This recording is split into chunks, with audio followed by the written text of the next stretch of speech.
Hola, en este video vamos a continuar con el tema de genética. Concretamente vamos a contextualizarla desde las ideas de Mendel al presente. Primero vamos a iniciar con una definición, la definición de gen. ¿Qué son los genes? Muchas veces escuchamos este término. Muy probablemente conozcamos un poco sobre su significado. Sin embargo, a la hora de aplicar el concepto, especialmente a la hora de resolver una cruza, siempre es complejo definirlo. Iniciamos diciendo que un gen o gene es un fragmento de ADN, un trozo de ADN, una parte de la molécula, una región. Y en esta región está de forma codificada un mensaje. El mensaje que contiene concretamente la molécula de ADN es el que permite que las células puedan producir proteínas. Los genes son entonces recetas escritas en un código, en este caso el código es un código químico formado por 4 sustancias químicas diferentes en la molécula, que son las bases nitrogenadas, que se conocen 4, que ya hemos discutido: la adenina, la citosina, la guanina y la timina, que se representan con la letra A, C, G y T. El trozo del cromosoma en el que está escrito este mensaje es lo que vamos a llamar un gen. Recordemos que las proteínas están formadas por aminoácidos. El orden en el que se colocan los aminoácidos va a determinar la estructura y también la función de las proteínas. Por eso entonces los genes son tan importantes, porque son los que contienen la instrucción para que la célula pueda producir una proteína con un orden específico de aminoácidos. El proceso se llama la síntesis proteica. Pero antes de la síntesis proteica está la traducción, la transcripción, y en la transcripción es el momento, el proceso por el cual estos genes van a ser leídos y descodificados. Ejemplos de genes, y asociémoslo con características de muchos tipos, especialmente generales, características generales. Por ejemplo, el color de una flor. Y el color de una flor sabemos que puede ser blanca, roja, amarilla.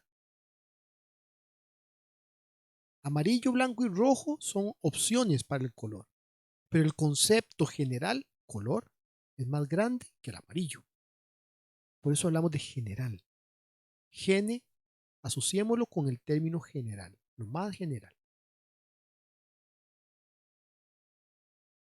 En los cromosomas hayamos visto que, según la teoría cromosómica de la herencia, los genes están distribuidos en forma de bloques lineales contiguos, es decir, uno a la par del otro.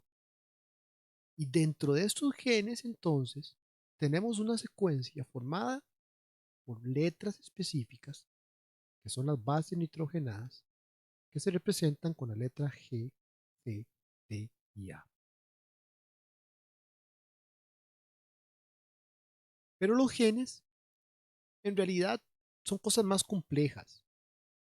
Están formados por regiones, por secuencias. Algunas de las secuencias más comunes en los genes son, por ejemplo, los intrones, los exones, las secuencias reguladoras y las regiones promotoras. Aquí podemos ver cómo se ubican en el ADN los genes. Y digamos que lo principal en un gen es la parte interna, donde está el mensaje. Pero ese mensaje está en código y además se encuentra distribuido de forma heterogénea. Cuando se revisa en una proteína la secuencia de aminoácidos, uno podría ver cuál es la secuencia de ADN que le da origen.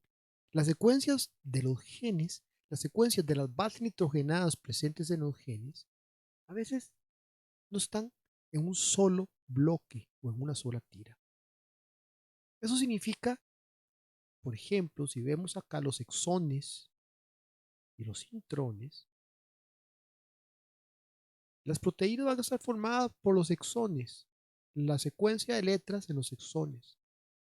Estas secuencias que están acá, intrones, van a ser eliminadas cuando el material genético es copiado y es procesado para ser leído por la célula para producir la proteína.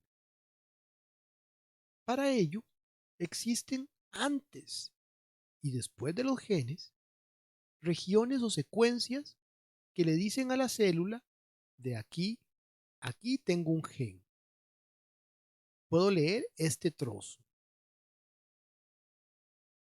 De esa manera hablamos de un promotor, es decir, una secuencia que promueve la lectura de los genes, la activación de los mismos, y secuencias reguladoras también, que tienen diferentes funciones. Básicamente, asociados a la expresión, a la frecuencia, a la magnitud de expresión de estos genes.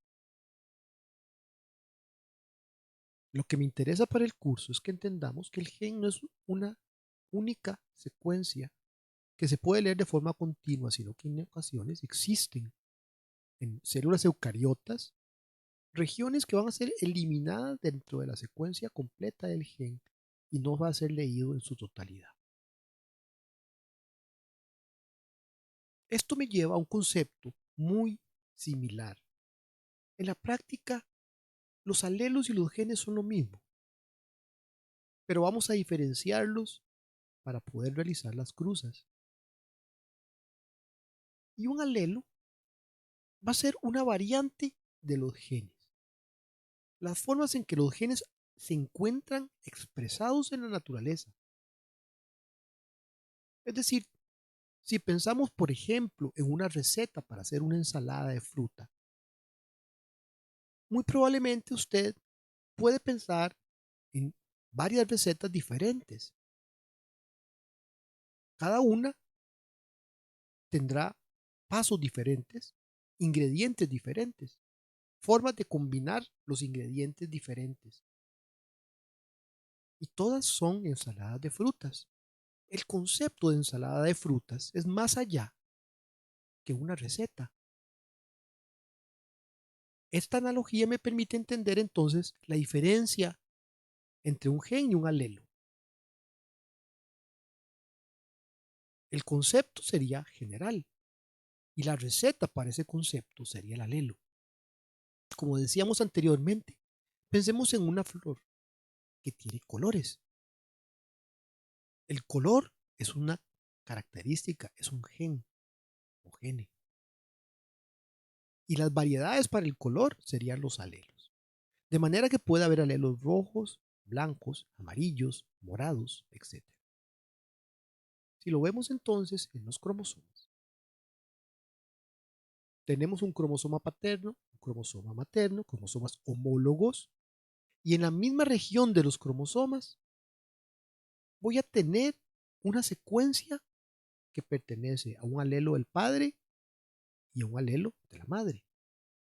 De esta manera, cada individuo tiene dos alelos. Uno lo recibe de cada progenitor.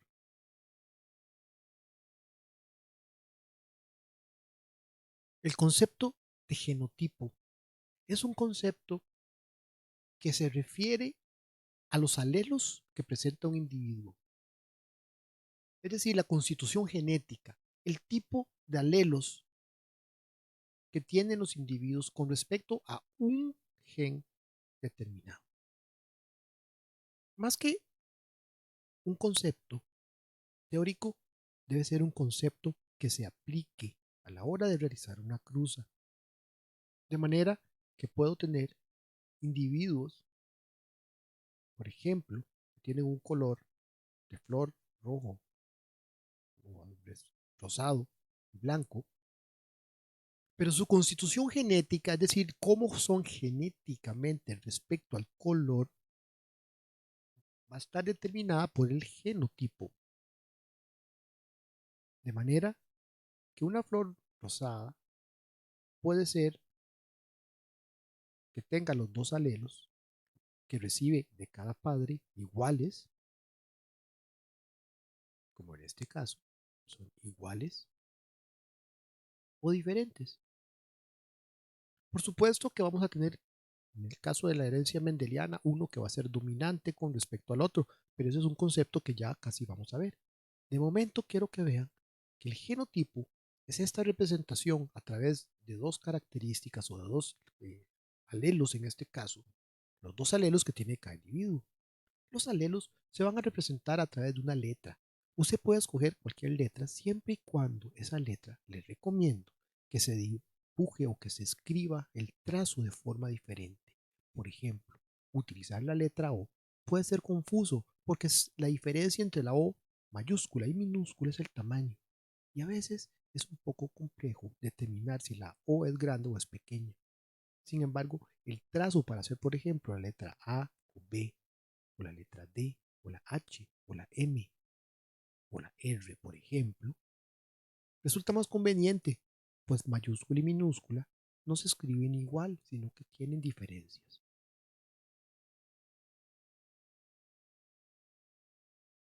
Ahora vemos que hay otro concepto que está relacionado al genotipo. Cuando los dos alelos son iguales, los dos dominantes o los dos recesivos, es decir, las dos letras en que se representa un genotipo son o dos mayúsculas o dos minúsculas, al individuo se le conoce como un individuo homocigota. Es decir, que puede producir los gametos de un mismo tipo, iguales. Un homocigota entonces va a tener, si recibe, por ejemplo, en el caso de la herencia mendeliana, el color de la semilla, amarillo y verde, si el padre dice amarillo y la madre dice amarillo, ese individuo será homocigota. Lo mismo ocurre si el individuo recibe el verde del padre y el verde de la madre, va a ser homocigota. Es decir, que hay dos tipos de homocigotas en este caso, pero eso se va a poder aclarar a la hora de señalar cuál de los dos. Ya vamos a ver cómo se hace. De momento, lo que tengo es que un homocigota va a ser el individuo que tiene sus dos alelos iguales. Y un heterocigota es el que tiene para una característica sus dos alelos, pero diferentes. Amarillo y verde o verde y amarillo es indiferente, diferentes en este caso.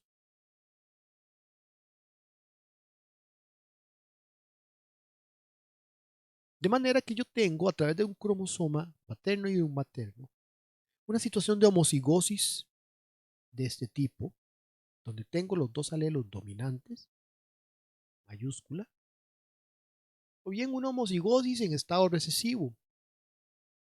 Y se reconocen precisamente así, homocigota dominante, homocigota recesivo, sin pensar mucho.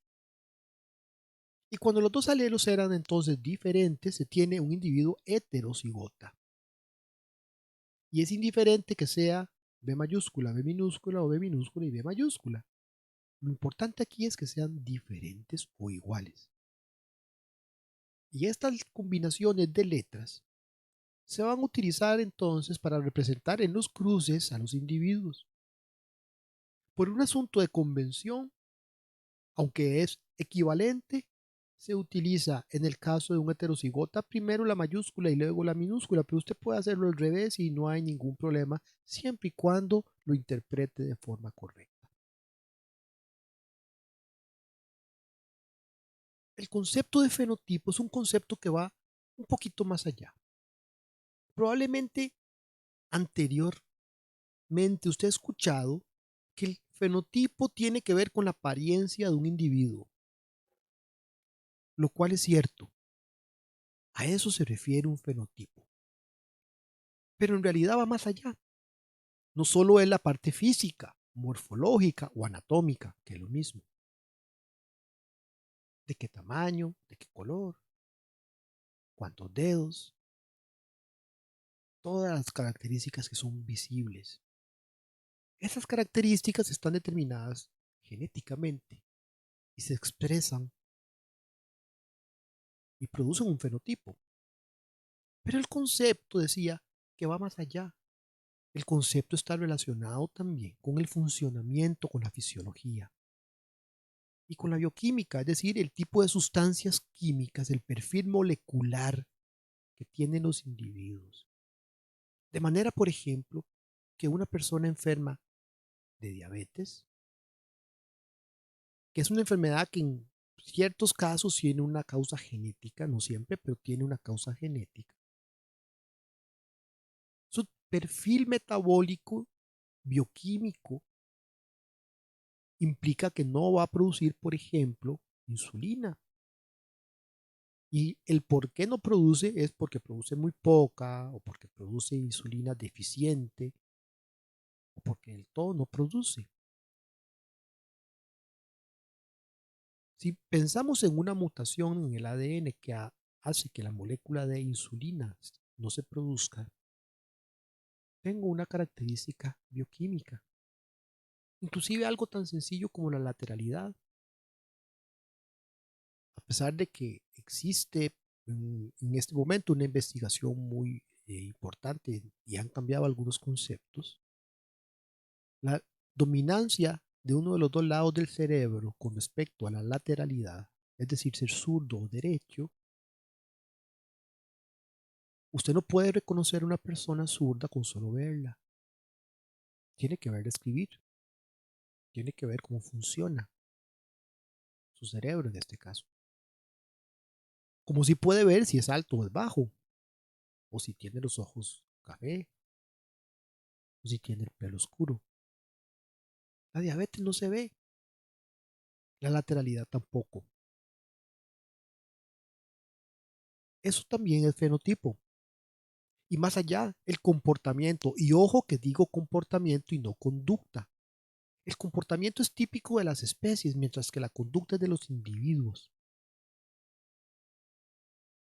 Cuando se conversa sobre el tema de comportamiento animal, hay que pensar en algo general. Por ejemplo, existen animales que son agresivos y existen animales que no son agresivos dentro de una misma especie. Individuos que no son agresivos o que sí son agresivos. Esa agresividad es una conducta. Hay que ver que el comportamiento va más allá. Y vamos a ver que estos factores que ya voy a escribir, como la morfología, la anatomía, la bioquímica, la fisiología y el comportamiento, además están expresándose en un ambiente. Y hoy hay una rama de la biología que se llama la epigenética, que estudia la relación de la expresión de los genes en función del ambiente.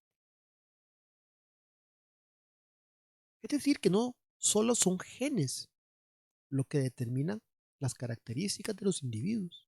Son esos genes en un contexto. Se expresan en un contexto. Por ejemplo, todos hemos visto cómo una persona se expone al sol y su piel va a tener una respuesta, va a cambiar su color de piel. En algunos casos se va a poner oscura, en otros casos se va a poner roja, pero igual va a tener una respuesta. Y esa respuesta está dada por la genética, por los genes. De manera que entonces un fenotipo viene a ser estas características visibles, como el color del pelaje, el color de la nariz, el largo de las orejas, la cantidad de dedos, el color de los bigotes, por ejemplo, en este caso.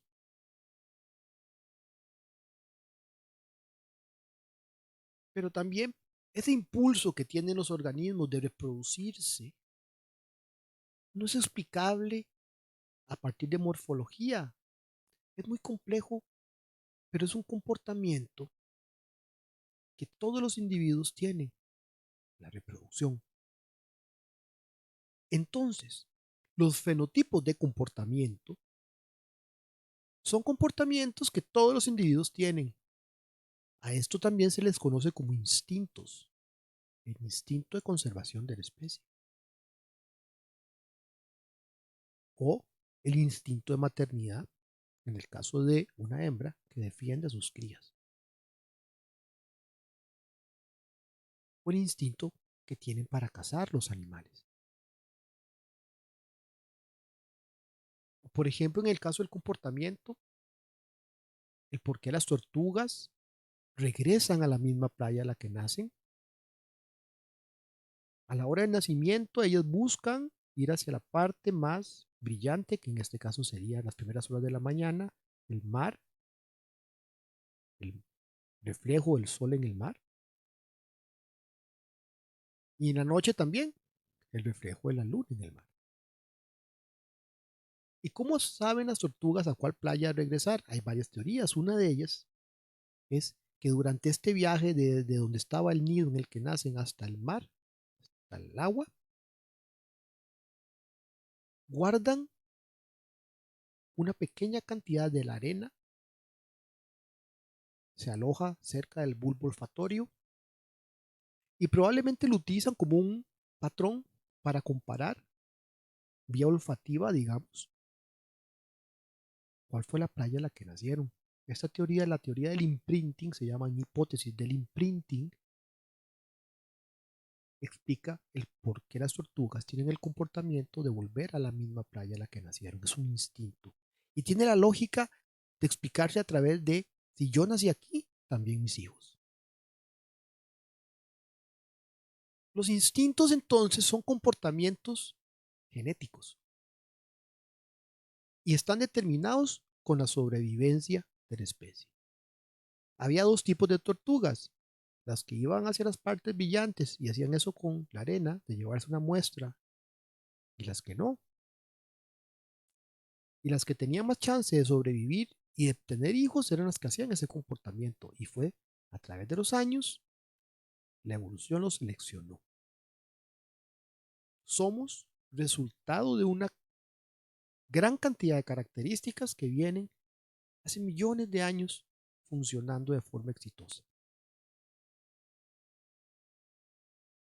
Sin embargo, decía que el fenotipo puede cambiar según el ambiente, de manera que los genes pueden adaptarse a expresarse, puede adaptarse la expresión de los genes en función del ambiente. Esto es muy fácil de ver tal vez en gemelos, que a pesar de que tienen los mismos genes, y ojo que digo gemelos y no mellizos, tienen los mismos genes, pero no siempre son iguales. Por ejemplo, en el caso de el zorro ártico, por poner un caso, Vulpes lagopus, lo que vemos es el mismo individuo a lo largo del año. Podemos ver como el color de su pelaje cambia según la estación. Verano, invierno, son diferentes. O por ejemplo aquí en otro zorro, el zorro rojo, podemos ver también que según la estación del año puede cambiar, según las condiciones ambientales en este caso, puede cambiar su color. Esta plasticidad fenotípica entonces hace que, por ejemplo, para muchas enfermedades y para muchos tratamientos sea más recomendable manipular condiciones ambientales, regular, por ejemplo, a través de la dieta para una persona diabética, una persona que tiene un perfil de lípidos inadecuado, a través del colesterol, por ejemplo, a través de la dieta y el ejercicio, un estilo de vida saludable, eso es mucho más recomendable que una dieta sin control. de un estilo de vida sedentario. Y eso lo sabemos todos. Pero recordemos entonces que muchos factores genéticos pueden controlarse en cierto grado, por supuesto que en cierto grado, a través de entender cómo se manifiesta esa característica en un ambiente. Por eso es importante, por ejemplo, en el caso de una persona que tenga algún problema neuromuscular, el aplicar cierto tipo de terapia y ejercicios que le permiten a esa persona utilizar de forma dirigida por un profesional, por ejemplo, el aparato muscular y el aparato esquelético.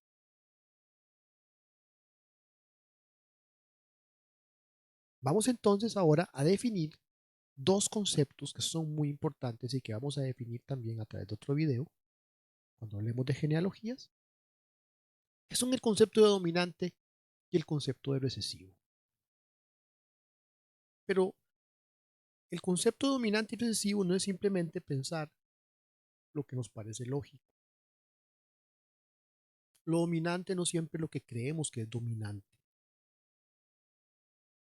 Tal vez porque el concepto de dominancia genética no lo tenemos claro. Un rasgo va a ser dominante, y ojo que está en verde el color, cuando el rasgo se expresa en condición homocigota o heterocigota, es decir, siempre se va a expresar. Mientras que un rasgo recesivo solo se va a expresar en forma homocigota, es decir, cuando está presente en doble dosis.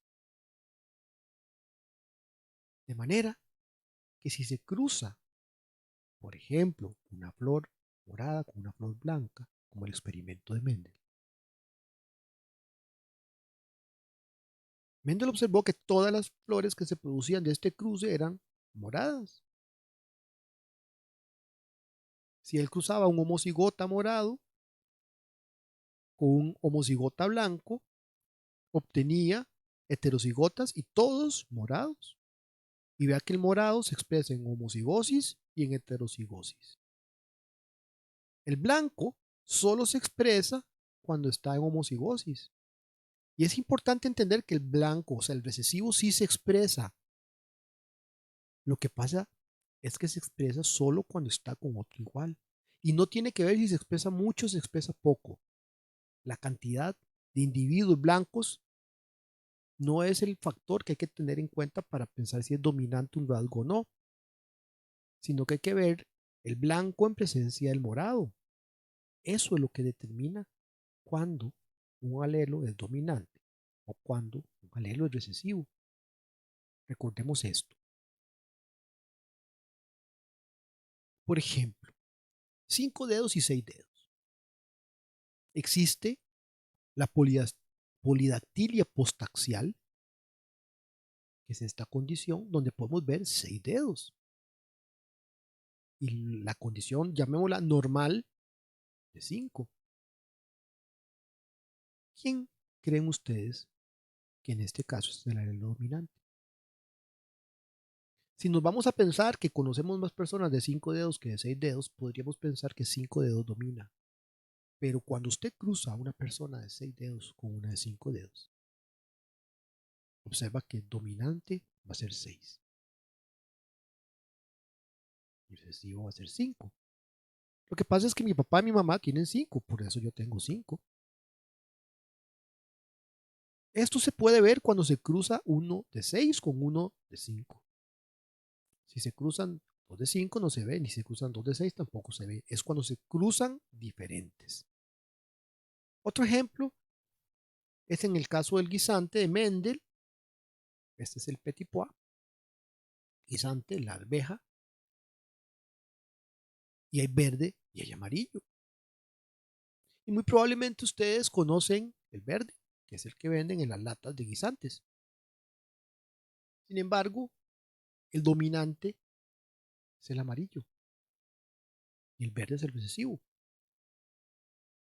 Profe, pero ¿por qué hay más frijoles o guisantes verdes que amarillos? Porque probablemente a la gente le gustan más y si usted quiere comer el verde, yo le siembro el verde si soy un agricultor y compro en el verde. El amarillo tal vez no es más, no es igual de gustoso. Particularmente los he probado y me dan me saben igual. O por ejemplo, otro caso, zurdo y derecho. ¿Quién domina? El derecho es dominante con respecto al zurdo. Estos resultados salen a partir de la observación cuando se cruzan un zurdo y un derecho. Recordemos en homocigosis, ¿verdad? Salen todos derechos. Y eso fue lo que observó Mendel y eso fue lo que le permitió a Mendel sacar su primer principio.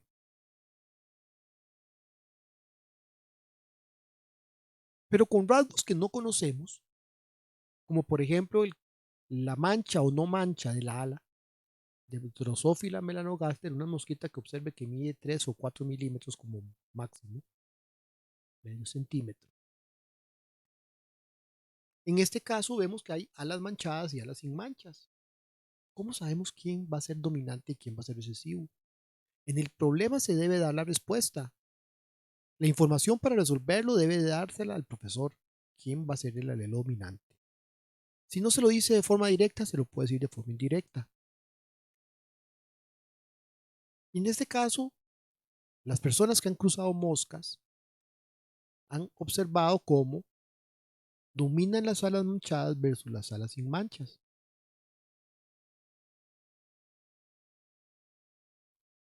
El experimento de Mendel consistió de 7 características. La forma de la semilla, cruzando semillas arrugadas y redondas. El color de la semilla, cruzando semillas amarillas y verdes, que acabamos de ver. La posición de la flor en la planta, flores axiales, es decir, que salen de los ejes, o flores terminales, es decir, que salen de la punta. El color de la vaina o vainica, amarilla y verde. Y la forma de la vainica, vainicas lisas o infladas y corrugadas o arrugadas. Mendel hizo esto con 7, aquí hay 5, pero hizo con 7 características diferentes, curiosamente, el número de cromosomas que tiene esta planta, y obtuvo que en la primera generación de las dos formas, de los dos fenotipos, solo se expresaba uno.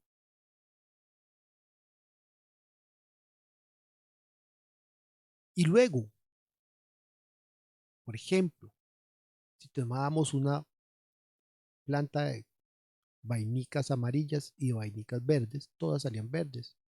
Si tomábamos una planta con semillas redondas y semillas arrugadas, todas salían redondas. Luego él tomó estas plantas de la primera generación, a las que vamos a llamar F1, filial primera o F1, las cruzó entre sí y obtuvo una proporción 3:1, siendo la redonda siempre en mayor cantidad, o la amarilla, semilla amarilla, siempre en mayor cantidad, en esa cantidad precisa, 3:1. Ese es el experimento de Mendel. Él observó un patrón que se repetía.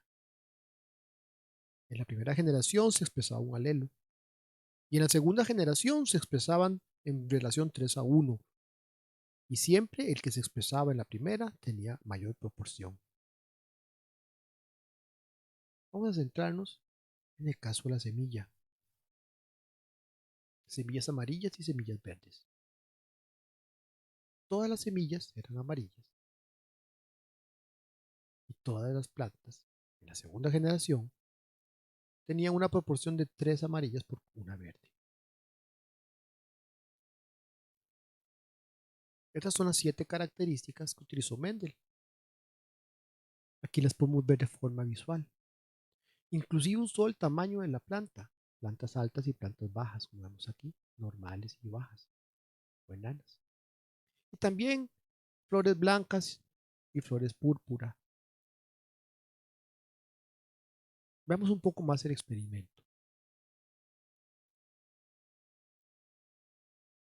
Para cruzar el color blanco y púrpura, Mendel tomó el polen de las flores púrpura la parte masculina, y a una planta con flores blancas le cortó la parte masculina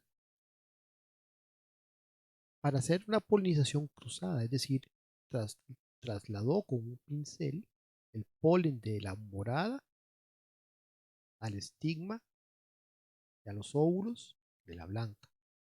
¿Por qué quitó las anteras, la estructura donde está el polen? Para evitar que estas plantas se autofecundaran. Lo que obtuvo fue todas de color morado, púrpura. Pero fue más allá y repitió el experimento, pero esta vez al revés. Cortó las anteras de las flores púrpura y trasladó el polen de las flores blancas. Lo que obtuvo fue lo mismo. Y así hizo para cada característica de este experimento, y recordemos que eran 28,000 y pico de plantas las que tenía Mendel, y fueron muchos años de estudio. De hecho, en clase siempre, en los cursos de biología, se habla de 2 generaciones, pero en los trabajos originales están hasta la 7ª generación.